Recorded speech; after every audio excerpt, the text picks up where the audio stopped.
এক স্বৈরাচারী ফ্যাসিস্ট ইসলামের দুশমন উলামায়ে কেরামদেরকে জেলে ঢুকিয়েছে। এমন কোন আলেম নেই যারা একটু বড় আলেম, যারা কথা বলতে পারে।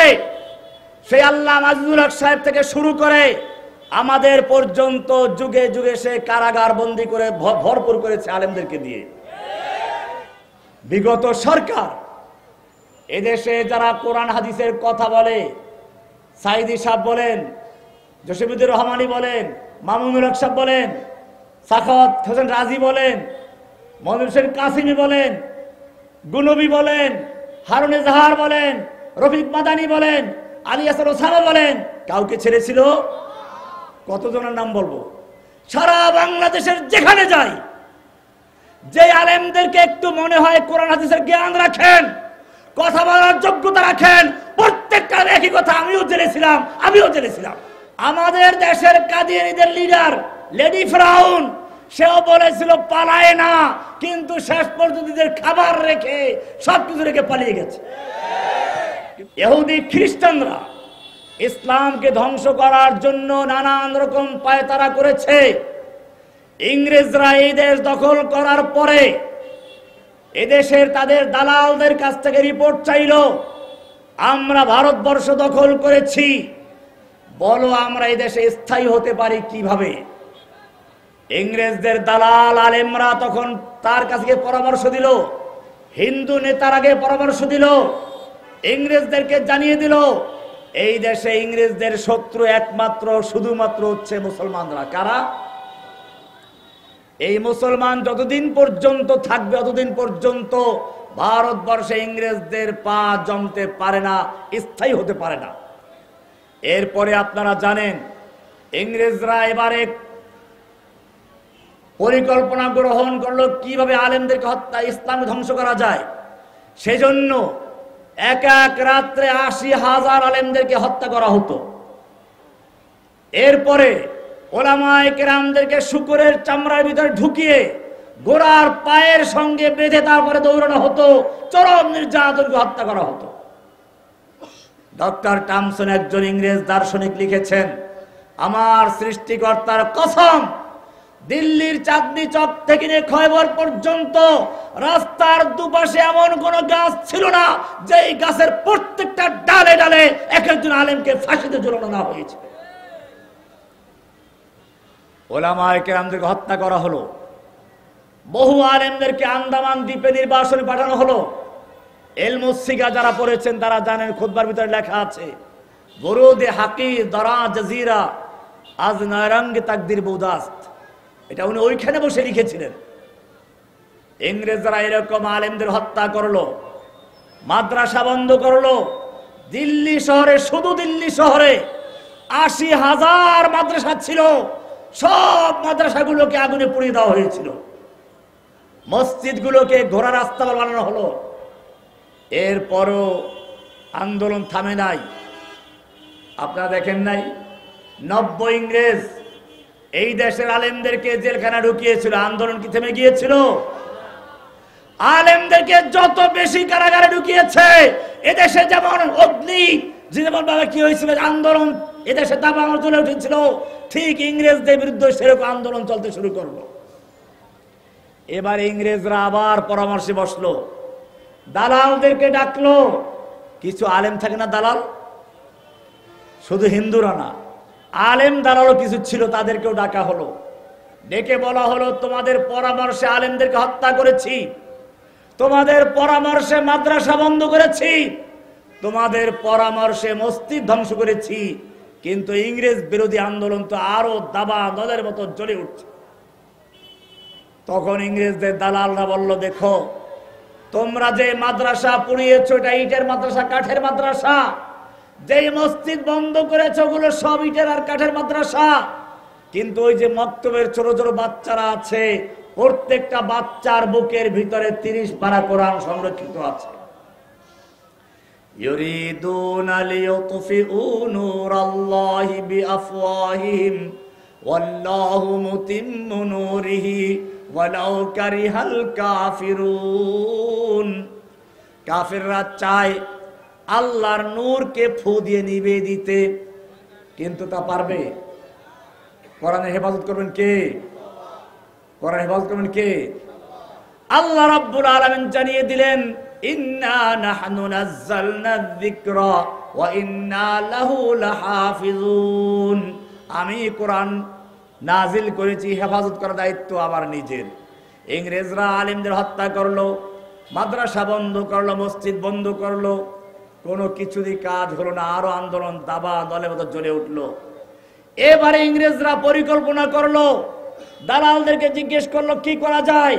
তখন তারা বললো এইভাবে শেষ করা যাবে না, যদি ইসলামকে ধ্বংস করতে হয় তাহলে একটা ভিন্ন কাজ করতে হবে, কিছু আলেম তৈরি করতে হবে, মাদ্রাসা তৈরি করতে হবে, ইসলামের মূলের আঘাত করতে হবে। এই যে ইংরেজদের পরিকল্পনা, সেই পরিকল্পনা একজন ছিল গোলাম আহমদ কাদিয়ানী। কি ছিল? এদেশের তাওহীদি জনতা দাঁড়িয়েছিল। ঠিক তেমনি ভাবে এখনো যে লেডি ফেরাউন দেশ থেকে চলে গেছে, তার দোসর যারা রয়েছে তাদেরকে বাংলাদেশ থেকে বিতাড়িত করে সবগুলো দিল্লিতে পাঠিয়ে দিল ইনশাআল্লাহ।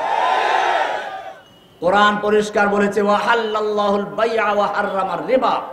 আল্লাহ সুদকে হারাম করেছেন, ব্যবসাকে হালাল করেছেন। আমাদের ব্যাংকে সুদ হালাল না হারাম? হালাল। কারা করেছে? তাই লা ইলাহা ইল্লাল্লাহ কই থাকলো? লা ইলাহা, নেই কোনো ইলাহ। আমার জীবনে আমি কারো হুকুম মানি না। হুকুম মানবো কার? ব্যক্তি জীবনে কার? সামাজিক জীবনে কার? রাষ্ট্রীয় জীবনে কার? আন্তর্জাতিক জীবনে কার হুকুম মানবো? একমাত্র লা ইলাহা। রায়ের বাগ ঐতিহাসিক খতমে নবুয়াত সম্মেলনের প্রথম দিন 14 নভেম্বর 2024। অত্র মাহফিলের সম্মানিত সভাপতি হাজারাত উলামায়ে কিরাম, বিভিন্ন স্থান থেকে আগত কোরআন প্রেমিক, রাসূল প্রেমিক, খতমে নবুয়তের সৈনিক ভাইয়েরা,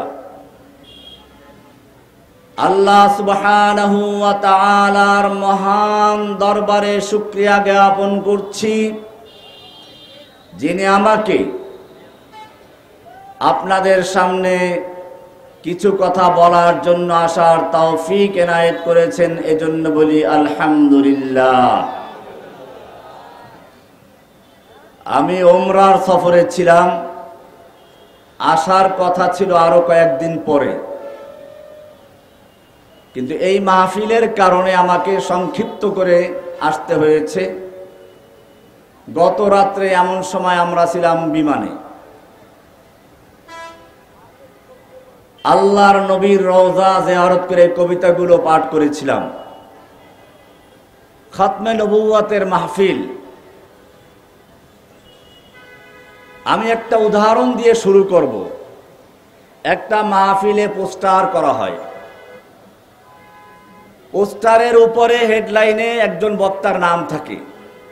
আজকেও যেমন উপরের প্রথম দিনের উপরে নাম আছে একজনের, নিচের দিকে অনেক বক্তাদের নাম আছে। মাহফিল যখন শুরু হয় তখন কি প্রধান বক্তা আগে আসে না পরে আসে? নিচের দিক থেকে বক্তারা আস্তে আস্তে শেষ দিকে চলে আসে। প্রত্যেক বক্তাই বলেন যে আমরা কিছু ভূমিকা পেশ করে গেলাম, সর্বশেষ প্রধান বক্তা আসবেন, তিনি সমাপনী বক্তব্য দিবেন। ঠিক তেমনি ভাবে আল্লাহ সুবহানাহু ওয়া তাআলা নবুয়তের পোস্টার ছাপিয়েছেন। সেই নবুয়তের পোস্টারে হেডলাইনে সর্বপ্রথম এবং প্রধান ব্যক্তি যে ছিলেন, যার নাম লেখা ছিল হেডলাইনে, তিনি হচ্ছেন মুহাম্মাদুর রাসূলুল্লাহ সাল্লাল্লাহু আলাইহি ওয়াসাল্লাম। এরপরে নিচের দিকে অনেক বক্তাদের নাম ছিল। সেই বক্তারা কারা? সেই বক্তারা আদম আলাইহিস সালাম, মূসা আলাইহিস সালাম, ঈসা আলাইহিস সালাম থেকে শুরু করে সব নবীরা। এই বক্তাদের জন্য আল্লাহ রাব্বুল আলামিন একটা আলাদা সম্মেলন করেছেন রূহ জগতেই। সেই সম্মেলনের প্রধান মধ্যমণি ছিলেন আমাদের প্রিয় নবী মুহাম্মদুর রাসূলুল্লাহ সাল্লাল্লাহু আলাইহি ওয়াসাল্লাম। কোরআনের ইরশাদ হয়েছে, ওয়া ইয আখাযাল্লাহু মিসাকান নাবিয়্যিন। আল্লাহ রাব্বুল আলামিন ইরশাদ করেন, ওয়া ইয আখাযাল্লাহু, আল্লাহ রাব্বুল আলামিন অঙ্গীকার নিয়েছেন, মিসাক নিয়েছেন সমস্ত নবীদের থেকে। এই মাহফিলে সব ছিলেন নবী রাসূলরা। কোন এক কবি সুন্দর করে বলেছেন, খোদা খোদ মীরে মাহফিল বুদ মুহাম্মদ শামঈয়া মাহফিল। আল্লাহ রাব্বুল আলামিন ছিলেন ওই মাহফিলের প্রধান বক্তা, আর ওই মাহফিলের আলোচ্য বিষয় ছিলেন যাকে নিয়ে তিনি হচ্ছেন আজকে আমরা যাকে নিয়ে আলোচনা করছি। সব নবীদের সামনে আল্লাহ রাব্বুল আলামিন একজন প্রধান মেহমানের পরিচয় করিয়ে দিচ্ছেন। ওয়াইদ আখাযাল্লাহু মিসাকান নাবিয়্যিন। আল্লাহ রাব্বুল আলামিন সব নবীদের সামনে পরিচয় করিয়ে দিলেন, তোমাদের এই মাহফিল দুনিয়ার মঞ্চে তোমরা যাবে বক্তব্য রাখার জন্য, তাওহীদের আলোচনা করার জন্য। কিসের আলোচনা? আমার পৃথিবীতে আমার তাওহীদের আলোচনা করার জন্য তোমাদেরকে পাঠাচ্ছি, তোমাদেরকে নবুয়ত দিব, রিসালাত দিব, সব দিব, কিন্তু শর্ত একটা, লা তুমিনুন্না বিহি ওয়া লা তানসুরুন্নাহ। আমার এই প্রধান বক্তা সর্বশেষে যাবেন। এই প্রধান বক্তা যখন যাবেন, তোমাদের কাজ হচ্ছে তার প্রতি ঈমান আনা, তাকে সাহায্য করা। লা তুমিনুন্না বিহি ওয়া লা তানসুরুন্নাহু। আমার প্রধান মেহমান যখন যাবেন, তখন তোমাদের নবুয়ত থাকবে না, রিসালাত থাকবে না, সব কিছু বাতিল হয়ে যাবে। তোমাদেরকে সেই নবীর প্রতি ঈমান আনতে হবে। লা তুমিনুন্না বিহি ওয়া লা তানসুরুন্নাহু। তার প্রতি ঈমান আনতে হবে, তাকে সাহায্য করতে হবে। কে বলছেন? কাদের সামনে? সব নবীদের সামনে আল্লাহ রাব্বুল আলামিন পরিষ্কার জানিয়ে দিলেন, লা তুমিনুন্না বিহি ওয়া লা তানসুরুন্নাহু। আমার সেই প্রধান বক্তা যখন যাবেন, তখন তোমাদের কাজ হলো তার প্রতি ঈমান আনা, তাকে সাহায্য করা। আআকরারতুম, তোমরা কি মেনে নিচ্ছ? সব নবীরা বললেন, ক্বালু আকরারনা, আমরা মেনে নিচ্ছি। এরপরে আল্লাহ বলছেন, ফাশহাদু ওয়া আনা মাআকুম মিনাশ শাহিদিন। তোমরা সাক্ষী থাকো, আমিও তোমাদের সঙ্গে সাক্ষী আছি। এরপরে মাহফিল শুরু হয়ে গেল। পৃথিবীর মাহফিল চলতে থাকলো। প্রধান মেহমান যদি বড় বক্তা হয়, বড় কেউ হয়, মঞ্চটা বড় বানানো হয় কিনা? প্রধান বক্তা আসবেন, এই জন্য মঞ্চ দরকার। মঞ্চটা তো হবে কোথায়? যেহেতু তিনি বিশ্ব নবী, পৃথিবীর মাঝখানে মঞ্চ তৈরি করার জন্য হুকুম করলেন ইব্রাহিম আলাইহিস সালামকে। ইব্রাহিম আলাইহিস সালাম তার ছেলেকে নিয়ে কাবা নির্মাণ করলেন। এটা মূলত প্রধান বক্তার আগমনের স্থান। আমরা ইব্রাহিমের দোয়া থেকেই দেখব, ওয়াইয ইয়ারফাউ ইব্রাহিমুল কওয়াইদা মিনাল বাইতি ওয়া ইসমাঈল। ইব্রাহিম আলাইহিস সালাতু ওয়াস সালাম এবং ইসমাঈল মিলে খানায়ে কাবা নির্মাণ করছেন, আর দোয়া করতে লাগলেন তিনটা দোয়া। রব্বানা তাকাব্বাল মিন্না ইন্নাকা আনতাস সামিউল আলিম। ও রব্বুল আলামিন, আমি আমার পুত্র মিলে, দুইজনে মিলে তোমার ঘর তৈরি করেছি, কাবা তৈরি করেছি। তোমার প্রধান মেহমানের জন্য আমরা কাবা নির্মাণ করেছি, মঞ্চ নির্মাণ করেছি। পৃথিবীর মাঝখানে তোমার সেই মেহমানের জন্য ঘর তৈরি করেছি। সব কিছু করলাম, যে কবুল না হয় কেমনে হবে? রব্বানা তাকাব্বাল মিন্না ইন্নাকা আনতাস সামিউল আলিম। ও রব্বুল আলামিন, তুমি আমাদের পক্ষ থেকে কবুল করে নাও। তুমি তো আমাদের কথাও শুনো, আমাদের অন্তরের খবরও জানো। প্রথম দোয়া। বোঝা গেল যেই কোনো দোয়া করার, সব যে কোনো কাজ করার পরে প্রথম দোয়া করতে হবে কি? আল্লাহর কাছে কবুল হওয়ার জন্য। কিসের জন্য? কবুল হওয়ার জন্য দোয়া করতে হবে। আমাদের জাতির পিতা ইব্রাহিম আলাইহিস সালাম শিখিয়েছেন। কে শিখিয়েছেন? আমাদের জাতির পিতার নাম কি? না অন্য কিছু?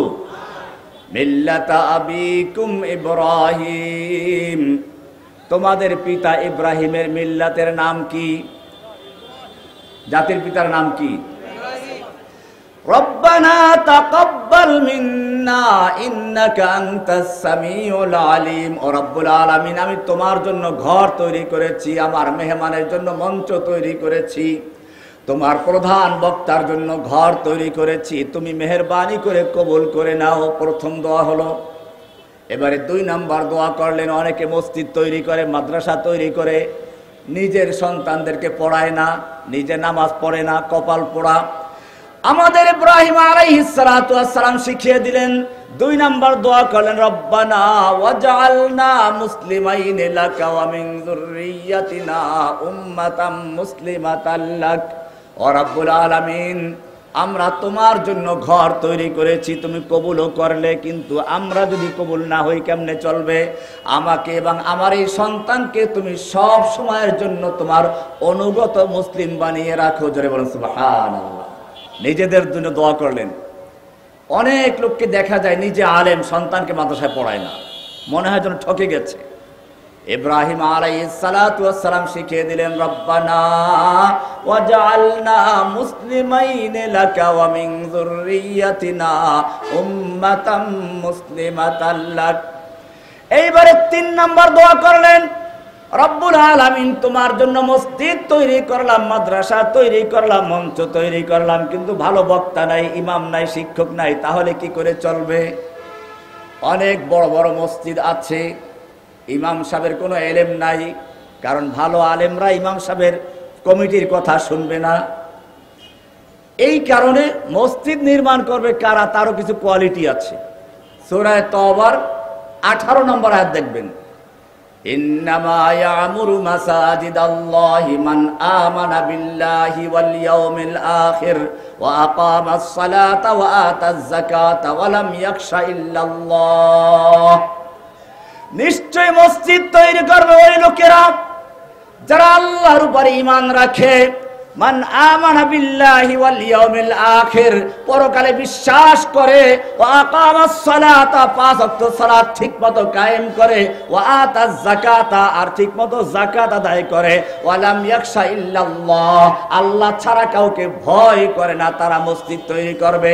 সুতরাং যেই ব্যক্তি ভারত ছাড়া কাউকে ভয় করে না, তার মসজিদ নির্মাণ করার অধিকার নেই। কোরআন পরিষ্কার বলা আছে, এক স্বৈরাচারী ফ্যাসিস্ট, ইসলামের দুশমন ওলামায়ে কেরামদেরকে জেলে ঢুকিয়েছে। এমন কোন আলেম নেই যারা একটু বড় আলেম, যারা কথা বলতে পারে। সেই আল্লামা আজিজুল হক সাহেব থেকে শুরু করে আমাদের পর্যন্ত যুগে যুগে সে কারাগার বন্দী করে ভরপুর করেছে আলেমদেরকে দিয়ে। এরপরে গল্প শোনায়, তাহাজ্জুদ পড়ে, গল্প শোনায়, কোরআন পড়ে। কোরআন পরিষ্কার বলছে মসজিদ নির্মাণ করবে তারা যাদের মধ্যে 5টা কোয়ালিটি আছে, শুধুমাত্র তারাই মসজিদ তৈরি করতে পারবে, যার শেষ কোয়ালিটি হচ্ছে ওয়ালাম ইয়াখশা ইল্লাল্লাহ, আল্লাহ ছাড়া কাউকে ভয় করবে না। সুতরাং যে ব্যক্তি ওয়ালাম ইয়াখশা ইল্লাল ইন্ডিয়া, ইন্ডিয়া ছাড়া কাউকে ভয় করে না, তার মসজিদ তৈরি করার অধিকার নেই। বলে যে কোরআনে সবকিছু আছে, হাদিসের কি প্রয়োজন? কোরআনে সবই আছে, তাহলে রাসূলের প্রয়োজন ছিল কি? ওনাদের বক্তব্য হচ্ছে রাসূল হচ্ছেন পিয়ন। নাউযুবিল্লাহ বলেন, আলিয়াযুবিল্লাহ, আল্লাহ হেফাজত আমাদেরকে। কোরআনে কিছু আয়াত পেশ করে, রব্বা ইয়া আইয়ুহার রাসূল বাল্লিগ মা উনজিলা ইলাইকা মির রাব্বিক, হে রাসূল, আপনার রবের পক্ষ থেকে আপনার প্রতি যা নাজিল করা হয়েছে তা তাবলীগ করে দিন, পৌঁছিয়ে দিন। তাহলে রাসূলের দায়িত্ব হচ্ছে পৌঁছিয়ে দেওয়া, যেটা পিয়নের কাজ। সুতরাং তাকে কেন আনুগত্য করবে, এটা হলো ওদের যুক্তি। কিন্তু রাসূল কি খালি পিয়ন? ইব্রাহিম আলাইহিস সালাম সেই জন্য দোয়া করলেন, ওয়া ইউআল্লিমুহুমুল কিতাবা ওয়াল হিকমা, যিনি আমার সন্তানদেরকে কিতাব ও হিকমতের তালিম দিবে, ওয়া ইউযাক্কিহিম, এবং কোরআনের আয়াত তেলাওয়াত করে করে তাদের অন্তরের থেকে যত রকমের ভ্রান্ত মতবাদ আছে, খাজা বাবা, গাজা বাবা, ল্যাংটা বাবা, যত রকম দরগা দুর্গা আছে, সব কিছুকে উৎখাত করে শুধুমাত্র তোমাকে বসাবে এমন একজন রাসূল পাঠাও। কে দোয়া করলেন? ইব্রাহিম আলাইহিস সালাম। এবারে মঞ্চ তৈরি করলেন, সর্বশেষ বক্তার জন্য মঞ্চ তৈরি করে দোয়া করলেন।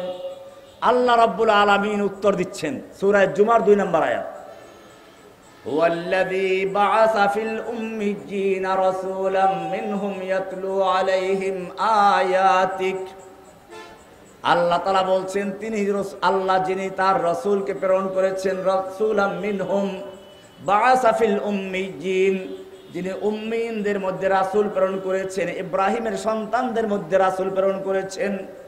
ইব্রাহিমের দোয়া ছিল, যার কাজ হচ্ছে কি, ইয়াতলু আলাইহিম আয়াতিক, যিনি আয়াত তেলাওয়াত করে শোনাবেন। এটা মিল আছে। ইব্রাহিমের দোয়া আল্লাহর দেওয়া মধ্যে দুইটা পার্থক্য আছে। ইব্রাহিম আলাইহিস সালাম দোয়া করেছিলেন ইয়াতলু আলাইহিম আয়াতিকা, এর পরেই কি বললেন, ওয়ায়ুআল্লিমুল কিতাব ওয়াল হিকমা। কিন্তু আল্লাহ তাআলা এটাকে শেষে নিয়ে গেছেন, শুরুতে নিয়ে আসলেন কি, ওয়ায়ুযাক্কিহিম, কোরআনের আয়াত তেলাওয়াত করে করে তাদের আত্মাকে শুদ্ধ করবেন। কি করবেন? এটা আমি উদাহরণ দিই ভাবে, একটা পুরাতন বিল্ডিং এ রং করলে মানুষ আগে কি করে, পুরাতন রংটা ঘষে মেজে ধুয়ে মুছে পরিষ্কার করে, ঠিক কিনা? ঠিক তারপরে নতুন রং করে, যাতে করে পুরাতন রংটা নতুন রংটাকে নষ্ট করতে না পারে।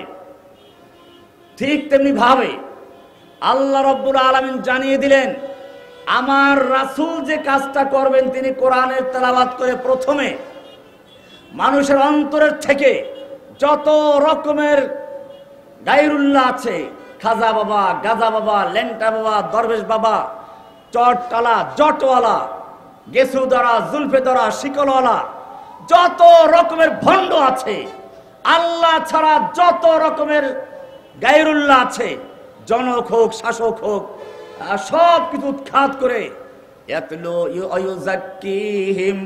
সব কিছুকে পরিষ্কার পরিচ্ছন্ন করে তারপরে নতুন রং করবেন। ওয়ায়ুআল্লিমুহুমুল কিতাব ওয়াল হিকমা, কিতাব ও হিকমতের তালিম দিবেন। ওয়ায়ুআল্লিমুহুল কিতাব ওয়াল হিকমা, তাজকিয়া গেল আগে। এটাই ছিল নবীদের দাওয়াত। লা ইলাহা ইল্লাল্লাহ আমরা পড়ি, সব নবীদের দাওয়াত ছিল লা ইলাহা। এবারে আমরা দেখব রাসূল সাল্লাল্লাহু আলাইহি সাল্লামের পরে কে কে নবুয়ত দাবি করেছিল। রাসূল সাল্লাল্লাহু আলাইহি সাল্লামের জীবদ্দশাতেই একজন বিশাল দলবল নিয়ে হাজির হয়ে গেছে, এসে বলল, হে মুহাম্মদ সাল্লাল্লাহু আলাইহি সাল্লাম, আপনি যদি আমাকে আপনার মৃত্যুর পরে নবী বানিয়ে যান তাহলে আমি ইসলাম কবুল করব। আল্লাহর নবীর হাতে ছিল একটা খেজুরের লাঠি। আল্লাহর রাসূল সাল্লাল্লাহু আলাইহি সাল্লাম বললেন, আমার মৃত্যু পরে নবুয়ত নয়, এই খেজুরের ডালটা যদি তুমি দাবি করো আমি তাও দিতে রাজি না।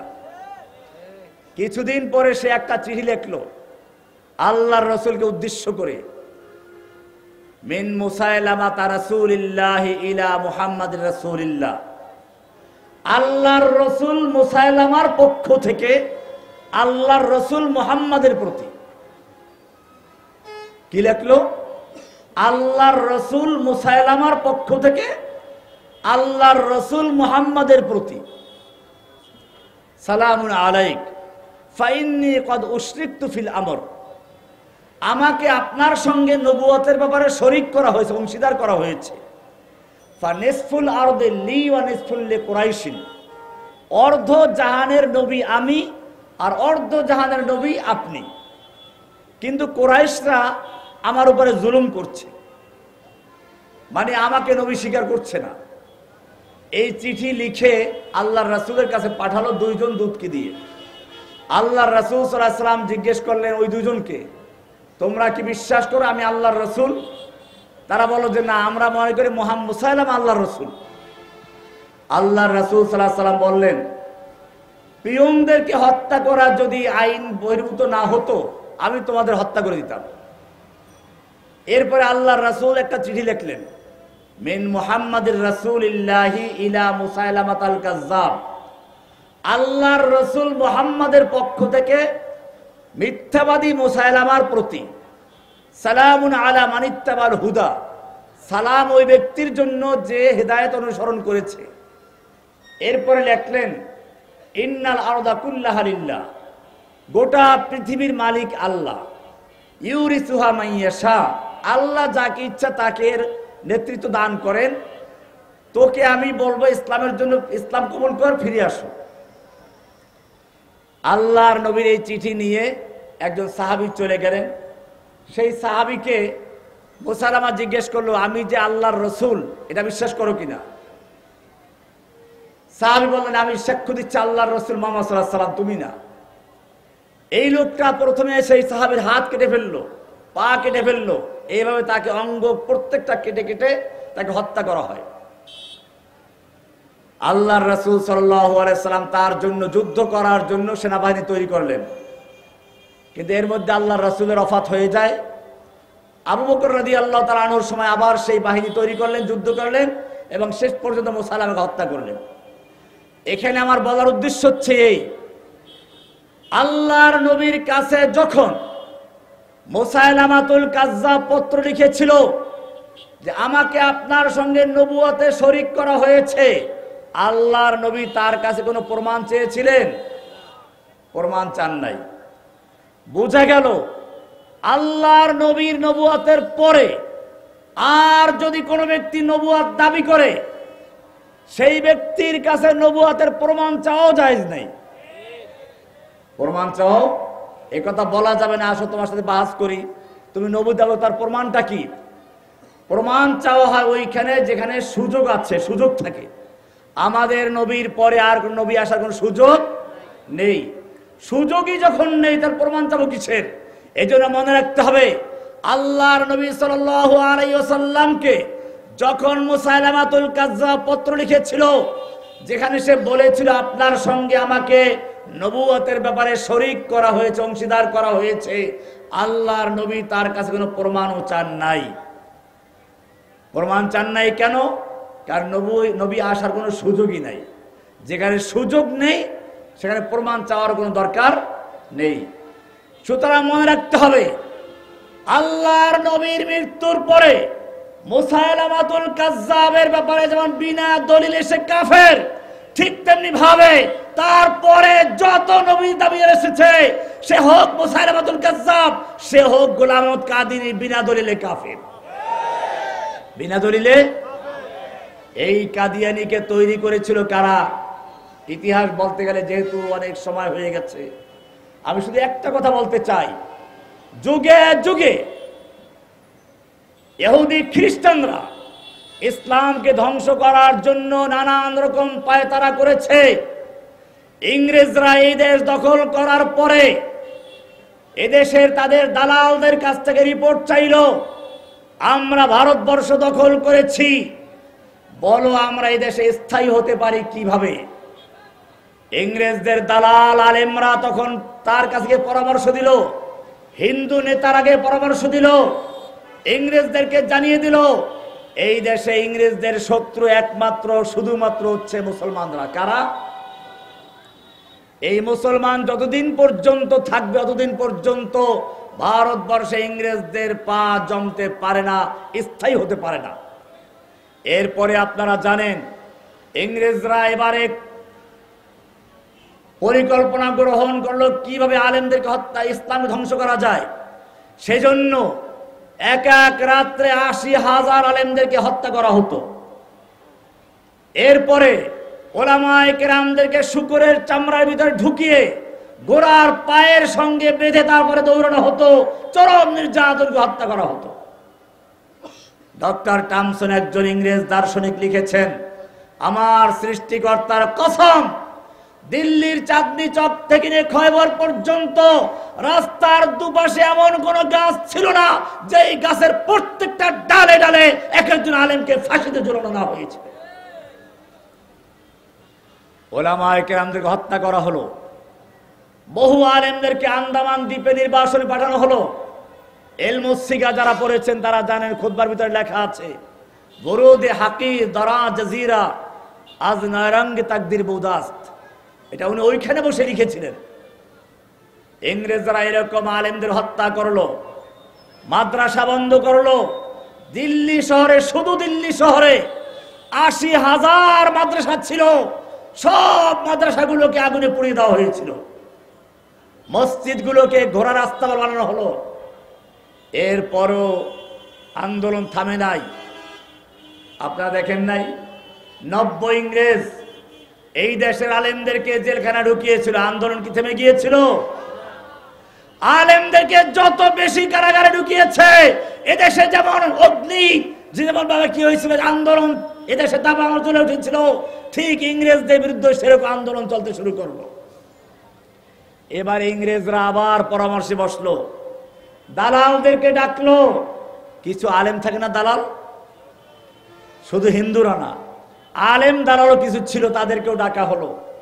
ডেকে বলা হলো, তোমাদের পরামর্শে আলেমদেরকে হত্যা করেছি, তোমাদের পরামর্শে মাদ্রাসা বন্ধ করেছি, তোমাদের পরামর্শে মসজিদ ধ্বংস করেছি, কিন্তু ইংরেজ বিরোধী আন্দোলন তো আরো দাবা নদের মতো জ্বলে উঠছে।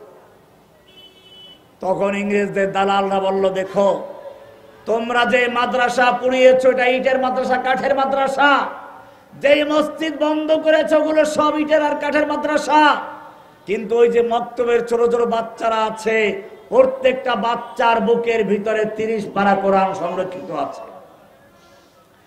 ইউরিদুনা লিয়ুতফিউ নূরাল্লাহি বিআফওয়াহিহিম ওয়াল্লাহু মুতিম্মু নূরিহি ওয়ালাউ কারিহাল কাফিরুন। কাফিররা চায় আল্লাহর নূরকে ফু দিয়ে নিভিয়ে দিতে, কিন্তু তা পারবে? কোরআনের হেফাজত করবেন কে? কোরআন হেফাজত করবেন কে? আল্লাহ রাব্বুল আলামিন জানিয়ে দিলেন, ইন্না নাহনু নাযালনা যিকরা ওয়া ইন্না লাহু লাহাফিজুন। আমি কোরআন নাজিল করেছি, হেফাজত করার দায়িত্ব আমার নিজের। ইংরেজরা আলেমদের হত্যা করলো, মাদ্রাসা বন্ধ করলো, মসজিদ বন্ধ করলো, কোনো কিছুরই কাজ হলো না, আরো আন্দোলন দাবা দলে মতো জ্বলে উঠলো। এবারে ইংরেজরা পরিকল্পনা করলো, দালালদেরকে জিজ্ঞেস করলো কি করা যায়। তখন তারা বলল, এইভাবে শেষ করা যাবে না, যদি ইসলামকে ধ্বংস করতে হয় তাহলে একটা ভিন্ন কাজ করতে হবে, কিছু আলেম তৈরি করতে হবে, মাদ্রাসা তৈরি করতে হবে, ইসলামের মূলের আঘাত করতে হবে। এই যে ইংরেজদের পরিকল্পনা, সেই পরিকল্পনা একজন ছিল গোলাম আহমদ কাদিয়ানী। কি ছিল? আমাদের দেশেও দেখবেন বিগত সরকার এদেশে যারা কোরআন হাদিসের কথা বলে, সাইদি সাহেব বলেন, জসিমুদ্দিন রহমানি বলেন, মামুনুল হক সাহেব বলেন, সাখাওয়াত হোসেন রাজি বলেন, মনির হোসেন কাসিমি বলেন, গুনবি বলেন, হারুন জাহার বলেন, রফিক মাদানি বলেন, আলী হাসান ওসামা বলেন, কাউকে ছেড়েছিল? কতজনের নাম বলবো? সারা বাংলাদেশের যেখানে যাই, যে আলেমদেরকে একটু মনে হয় কোরআন হাদিসের জ্ঞান রাখেন, কথা বলার যোগ্যতা রাখেন, প্রত্যেকটা একই কথা, আমিও জেনেছিলাম। জামিয়া ইউসুফ, কি নাম? আমিও জামিয়া ইউসুফের ছাত্র। ইউসুফ আলাইহিস সালাম জেলে ছিলেন না? এই জন্য জেলখানাকে বলা হয় ইউসুফ আলাইহিস সালাম ইউনিভার্সিটি, ইউসুফের বিশ্ববিদ্যালয়। হাসিনা, ফেরাউন যেমন ইউসুফ আলাইহিস সালামকে জেলখানা ঢুকিয়েছিল, ঠিক আমাদের 90 ফেরাউন হাজার হাজার আলেমদেরকে জেলখানা ঢুকিয়েছিল। জেলখানায় ঢুকানোর পরে ইসলাম ধ্বংস করা সম্ভব হয় নাই। এইবারে ইংরেজরা পরামর্শ দিল, মসজিদ তৈরি করো, মডেল মসজিদ, কিছু মডেল আলেমও তৈরি করতে হবে যারা জেহাদের বিরুদ্ধে ফতোয়া দিবে। গোলাম আহমদ কাদিয়ানী সেই একজন, একটা কিতাব লেখলো, প্রায় 80,000 ওর বক্তব্য। বাস্তবতা আল্লাহ ভালো জানে। ও বলছে যে আমি ইংরেজদের পক্ষে এত কিতাব লিখেছি, 80টা উট 80টা ঘোড়া পর্যন্ত সেই বোঝা বহন করতে পারবে না। কিতাবগুলো ছিল কি জানেন? আমাদের দেশে একজনে 1 লক্ষ আলেমদের ফতোয়া নিয়ে একটা কিতাব লিখেছেন, জানেন না কে? নাম বললে অনেকে খেপে যায়, নাম নাই বললাম। 1 লক্ষ আলেমদের তুমি ফতোয়া রাখলা, ঠিক আছে। আল্লাহর নবীকে যখন গালিগালাজ করা হচ্ছিল, আল্লাহর নবীকে যখন তুচ্ছ-তাচ্ছিল্য করা হচ্ছিল, আল্লাহর নবীকে নিয়ে কটূক্তি করা হচ্ছিল, তখন তোমার 1 লক্ষ আলেমদের ফতোয়া লেখার কোনো সুযোগ হলো না। যখন সেই শাতিমে রাসূল আল্লাহর নবীর কটূক্তিকারীদেরকে যখন একদল আলেম একদল লোক, একদল আশিকে রাসূল ওদের পাওনা চুকিয়ে দিয়ে দুনিয়ার থেকে বিদায় করে দিল। তখন তোমার ফতোয়া লেখার প্রয়োজন হলো। ইংরেজদের দালাল গোলাম আহমদ কাদিয়ানি প্রথম এই কাজ করেছে। সেও লিখেছিল জিহাদ কে নাম ছোড় দো আয়ে ভাইও, ইসলাম মে হারাম হায় কতল কিতাল। ও ভারতবর্ষের মুসলমানেরা, ইংরেজরা হচ্ছে এই দেশের আল্লাহর ছায়া, আর সুলতান জিল্লুল্লাহ ফিল আরদ, আল্লাহর ছায়া। এরা ইংরেজরা হচ্ছে রহমত। এদের বিরুদ্ধে জিহাদ করা যাবে না। জিহাদ ফরজ না, জিহাদ বাতিল, এটা ফিতনা ফাসাদ। ইংরেজরা যে কৌশল নিয়েছিল, আজকের 90 ইংরেজরাও সেই কৌশল নিয়েছিল। গোলাম আহমদ কাদিয়ানি যেরকম ভাবে শেষ পর্যন্ত চ্যালেঞ্জ করেছিল যে আমি যদি মিথ্যা নবী হই, তার অপমান হয়ে মৃত্যুবরণ করি, সে তো পায়খানায় বয়ে মারা গেছিল। আমাদের দেশের কাদিয়ানীদের লিডার লেডি ফ্রাউন, সেও বলেছিল পালায় না, কিন্তু শেষ পর্যন্ত খাবার রেখে সবকিছু রেখে পালিয়ে গেছে। কিন্তু কাজ একটা করে গেছে, কাজ একটা করে গেছে। এই দেশের ইসলামকে ধ্বংস করার জন্য কিছু ফরিদউদ্দিন মাসুদকে রেখে গেছে, যারা এখনো তার পক্ষে স্লোগান দেয়। এদের কিছু দালাল এখনো রয়ে গেছে। আমাদেরকে মনে রাখতে হবে, ইংরেজদেরকে যেভাবে এদেশের তাওহীদি জনতা তাড়িয়েছিল, ঠিক তেমনি ভাবে এখনো যে লেডি ফ্রাউন দেশ থেকে চলে গেছে, তার দোসর যারা রয়েছে তাদেরকে বাংলাদেশ থেকে বিতাড়িত করে সবগুলো দিল্লিতে পাঠিয়ে দিল। ইউরিদুনা লিইউতফিউ নূরাল্লাহ, তারা চায় আল্লাহর নূরকে নিভাতে চায়, ফুৎকার দিয়ে নিভাতে চায়। আল্লাহ তাআলা তার নূরকে পূর্ণ করে ছাড়বেন। গোলাম আহমদ কাদিয়ানি একজন সেই মিথ্যা নবী যাকে ইংরেজরা তৈরি করেছিল। আমাদের মনে রাখতে হবে, এই ইংরেজ তৈরি করা নবী কিছু ওহী দাবি করেছিল। এখন সেই ওহীগুলো বলতে গেলে সময়ের প্রয়োজন। আমি একটা কিতাব লিখতেছি এর উপরে, এটা আসে পাণ্ডুলিপি হাতে আছে। আমি মদিনা শরীফ বসে লেখাটা শুরু করেছিলাম, তো ইনশাআল্লাহ সুযোগ হলে সেটার মধ্যে বিস্তারিত পাবেন, কার কি ওহী ছিল এবং কার কিভাবে মৃত্যু হয়, কাদের সাথে কি আলোচনা হয়েছিল। আমার আজকে এখানে লম্বা আলোচনা করার ইচ্ছাও নাই, শরীর অবস্থা ভালো না, রাত্র অনেক হয়ে গেছে। আমাদের মনে রাখতে হবে, ইসলামকে পরিবর্তন করার জন্য ইংরেজরা যে কৌশল নিয়েছিল, সেটা হচ্ছে ইসলামের পরিভাষাকে পরিবর্তন করে দেওয়া। যেমন মনে করুন, আজকে যে আমি জিজ্ঞেস করি ইসলাম মানে কি, আমাদের ধর্মের নাম কি? আমার ধর্মের নাম কি? ইন্নাদ-দীনা ইনদাল্লাহিল ইসলাম।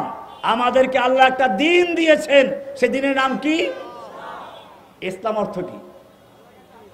ইসলাম মানে দেখবেন, আপনারা তো সবাই জানেন, সেজন্য বলেছেন। ইসলাম মানে দেশের আম মুসলমান জানে শান্তি। অথচ মিজান মুন সাহেব পড়লে পরে মুন সাহেবে লেখা আছে আল ইসলাম ও মুসলমান সুদান গর্দান নেহাদান বতাদ। ইসলাম মানে হচ্ছে এক আল্লাহর কাছে ব্যক্তি জীবনে, পারিবারিক জীবনে, সামাজিক জীবনে, রাষ্ট্রীয় জীবনে, আন্তর্জাতিক জীবনে সব ক্ষেত্রে এক আল্লাহর হুকুমের কাছে আত্মসমর্পণ করার নাম কি? আর এরকম আত্মসমর্পণ করে যে তার নাম কি? মুসলিম। তার নাম কি? আমাদের পরিচয় কি? আমাদের পরিচয় কি? মুসলিম। কোরআনে পরিষ্কার বলা আছে, মিল্লাতা আবিকুম ইব্রাহিম হুয়া সাম্মাকুমুল।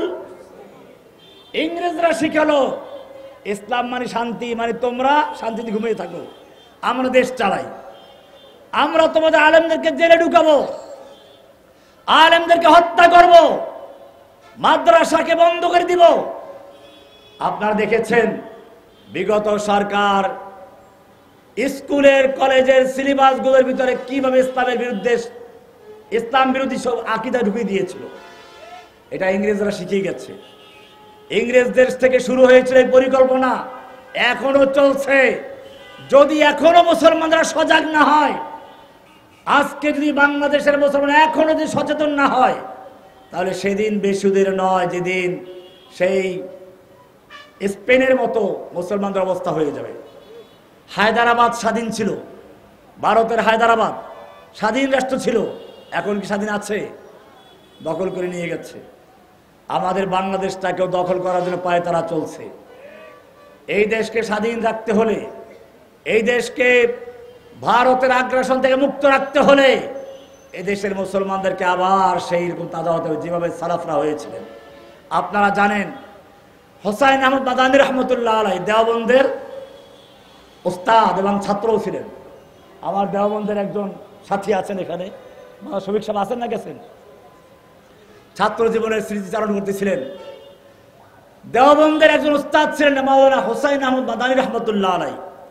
ইংরেজ বিরোধী আন্দোলন করতেছিলেন। ইংরেজরা তার বিরুদ্ধে 144 ধারা জারি করলো। ঘোষণা করা হলো যদি এখানে ইংরেজ বিরোধী আন্দোলন কেউ করে, বক্তব্য রাখে তাকে গুলি করা হবে।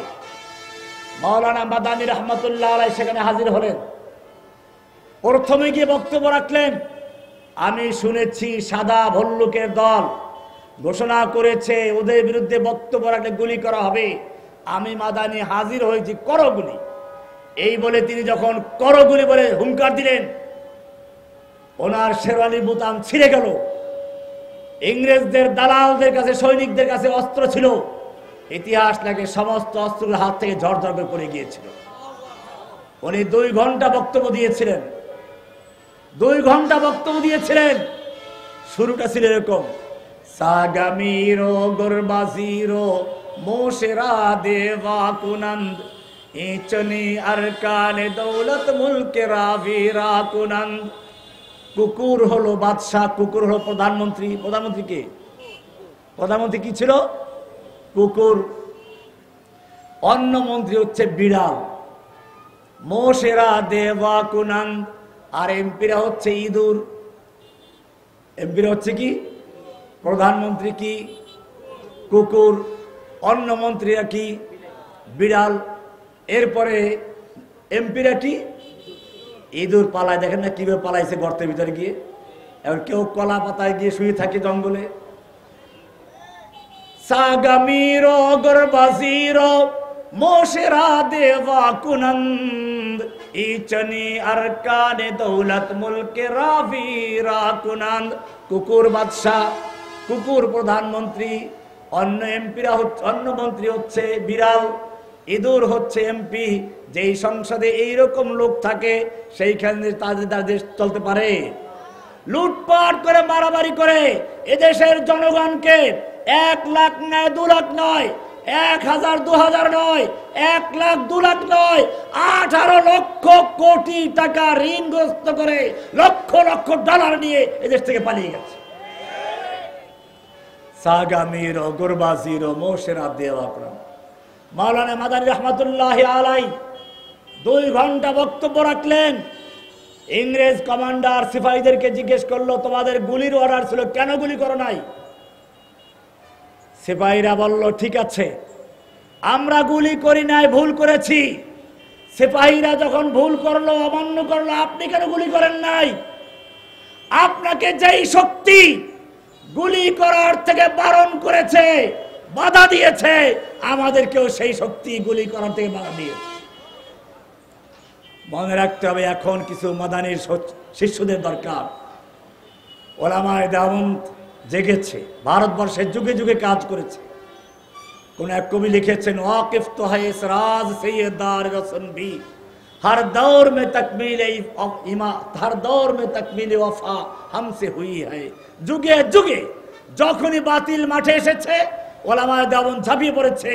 আজকে মনে রাখতে হবে, আমার সামনে যে ওলামায়ে কেরাম এবং যুবকরা আছেন, আমি যুবকদেরকে বলবো, স্কুলের, কলেজের, মাদ্রাসার ছাত্ররা যারা যেখানে আছেন, এই বিগত জালিম শাহীকে উৎখাত করার জন্য যেভাবে দল মত নির্বিশেষে মাঠে নেমেছিল, যদি সত্যিকার অর্থে গোলাম আহমদ কাদিয়ানীদেরকে কাফের ঘোষণা করার প্রয়োজনে এরকম দাঁড়াতে পারো, বুকের তাজা রক্ত ঢেলে দিতে পারো, তার ইনশাআল্লাহ সেদিন বেশি দূর নয়, এই বাংলার জমিন থেকে কাদিয়ানী উৎখাত হবে, গোলাম আহমদ কাদিয়ানী দোসরা উৎখাত হবে ইনশাআল্লাহ।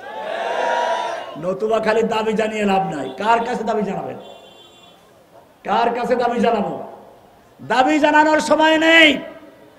আমাদের মনে রাখতে হবে, আমাদের কাছে ইনশাআল্লাহ ওরা বাঁচার জন্য দাবি করবে। আপনারা জানেন না, ওমর রাদিয়াল্লাহু তাআলা আনহু যখন খলিফাতুল মুসলিমিন হলেন, ইহুদিদেরকে মদিনা ছাড়ার জন্য নোটিশ দিলেন, ভাগো এখান থেকে। ইহুদি লিডাররা ওমর বিন খাত্তাবের দরবারে গিয়ে বলল, ওমর, তুমি আমাদেরকে উৎখাত করছো, অথচ তোমাদের নবী আমাদেরকে থাকার জন্য জায়গা দিয়েছিল। ওমর বিন খাত্তাব বলেছিলেন, ওই আল্লাহ দুশমন, আল্লাহর নবী সেদিন কি বলেছিল প্রত্যেকটা কথা আমার অক্ষরে অক্ষরে মনে আছে। আল্লাহর নবী সেদিন বলেছিলেন, আমি তোমাদেরকে ঠিক ততদিন পর্যন্তই থাকার ব্যবস্থা করছি যতদিন আল্লাহর মঞ্জুর হবে, কিন্তু সেদিন বেশি দূরে নয়, যেদিন তোমাদেরকে খায়বর থেকে উৎখাত করা হবে, এখান থেকে তোমাদেরকে পালাতে হবে, এত দূর যেতে হবে, যেতে যেতে তোদের ঘোড়াগুলো উটগুলো ক্লান্ত হয়ে হাঁপাতে থাকবে। আজকে সেদিন এসেছে। ওমর বিন খাত্তাবের দরবারে বসে যে ইহুদিরা সেদিন ভিক্ষা করেছিল থাকার জন্য, আজকে সেই ইহুদিরা ফিলিস্তিনে আমাদের ভাইদের বুকে প্রতিদিন গুলি মারছে। কিসের জন্য? কারণ আজকে সে ওমরের মতো লোক দুনিয়াতে নাই। আজকে আমরা কেবল দাবি জানাই। কার কাছে দাবি জানাও? কে গোলাম মোহাম্মদ কাদিরদেরকে কে কাফের ঘোষণা করবে? কাফের ঘোষণা করার দরকার নেই। আমাদের মনে রাখতে হবে, প্রথম কাজ হচ্ছে যেইভাবে ছাত্র বিপ্লবের মাধ্যমে, আমি আর আমার বক্তব্য লম্বা করতে চাচ্ছি না, কথা বলার মতো শক্তিও পাচ্ছি না, আপনারাও ক্লান্ত, আমিও সফর থেকে এসেছি কয়েকদিন পর্যন্ত। শুধু এতটুকু বলবো, আমাদেরকে এখন সেই সাহাবায়ে কেরামদের মতো আবার কাজ করতে হবে। আল্লাহর নবী, আমি খুব একটা কথা বলবো, আল্লাহর নবী সাল্লাল্লাহু আলাইহি ওয়াসাল্লাম মক্কায় যখন দাওয়াত দেওয়া শুরু করলেন, ইচ্ছে করলে রাতের বেলার কিছু মূর্তি ভাঙতে পারতেন। আবু বকর, ওমর, ওসমানের মতো তার সঙ্গে আছে, হামজার মতো লোক তার সঙ্গে আছে, কিন্তু মূর্তি ভাঙেন নাই। কেন ভাঙেন নাই? আজকে মূর্তি একটা ভাঙলে কালকে আবার ওরা গড়াবে। এই জন্য তিনি করলেন কি, তাওহীদের বীজ রোপণ করতে শুরু করলেন। আল্লাহ বলেছেন, উলাইকা কাতাবা ফি কুলুবিহিমুল ঈমান, আল্লাহ তাআলা তাদের অন্তরে ঈমানের বীজ রোপণ করেছেন। সাহাবায়ে কেরামদের অন্তরে তাওহীদের বীজ রোপণ করেছেন। ঠিক তেমনি ভাবে এই যুগেও যদি আবার এই মূর্তি উৎখাত করতে হয়, এদেশ থেকে কাদিরদেরকে উৎখাত করতে হয়, এদেশ থেকে সব গায়রুল্লাহকে উৎখাত করতে হয়, আমাদের এই সমাজেও প্রথম কাজ হবে উলাইকা কাতাবা ফি কুলুবিহিমুল ঈমান, ঈমানের বীজ রোপণ করতে হবে। কি করতে হবে? ঈমানের বীজ রোপণ করলে শেষ হবে না। আল্লাহ তারপরে বলেছেন, ওয়াকাররাহা ইলাইকুমুল ওয়া আইয়াদাহুম বিরূহিম মিনহু, ঈমানের বীজ রোপণ করার পরে এখানে কৃষকদের সাথে তুলনা করা যায়। একজন কৃষক প্রথমে খেতে চাষ দেয়, বীজ রোপণ করে, বীজ রোপণ করার পর সে ভুলে যায় না, আবার সার দেয়। আল্লাহ বলেছেন, ওয়া আইয়াদাহুম বিরূহিম মিনহু, আল্লাহ তাআলা সেই ঈমানের বীজকে শক্তিশালী করেছেন রূহের মাধ্যমে। আমাদের মধ্যে একটা ঈমানের সার দিতে হবে, তাওহীদের দাওয়াত করার মাধ্যমে দিতে হবে। এরপরে ওয়াজাইয়ানাহু ফি কুলুবিকুম, অন্তরের ভিতরে আগাছা পরগাছা বাছাই করতে হবে, শিরক বিদআত থাকতে পারবে না। ওয়াকাররাহা ইলাইকুমুল কুফরা ওয়াল ফুসুকা ওয়াল ইসয়ান, কৃষক যেমন তার ক্ষেতের চারদিকে বেড়িবাঁধ দেয়, বেড়িবাঁধ দিতে হবে। এইভাবে যদি আমরা তাওহীদের দাওয়াত ছড়িয়ে দিতে পারি, সারা বাংলাদেশে এমন একটা প্রজন্ম তৈরি হয় যারা আল্লাহ ছাড়া কারো বিধান মানবে না, আল্লাহর কোরআন ছাড়া কোনো হুকুমের সামনে নত হবে না। ইনশাআল্লাহ সেদিন স্কুল থেকে, কলেজ থেকে, মাদ্রাসা থেকে, মসজিদ থেকে, কৃষকের ক্ষেতের ভিতর থেকে, ফ্যাক্টরি থেকে, কারখানা থেকে, গার্মেন্টস থেকে যেভাবে এবার এই জনতা বের হয়ে এসেছিল, ঠিক তেমনি ভাবে যেদিন তাওহীদের জনতা বের হয়ে আসবে, সেদিন ইনশাআল্লাহ কাদেরীদেরকে অবস্থান ঘোষণা করার জন্য আর কারো কাছে দাবি করা লাগবে না। सबक पर फिर सदाकत का, अदालत का, शजाअत का लिया जाएगा काम तुझसे, दुनिया के इमामत का। व आखिर दावाना अनिल हम्दुलिल्लाहि रब्बिल आलमीन। अस्सलामु अलैकुम व रहमतुल्लाहि व बरकातुहू।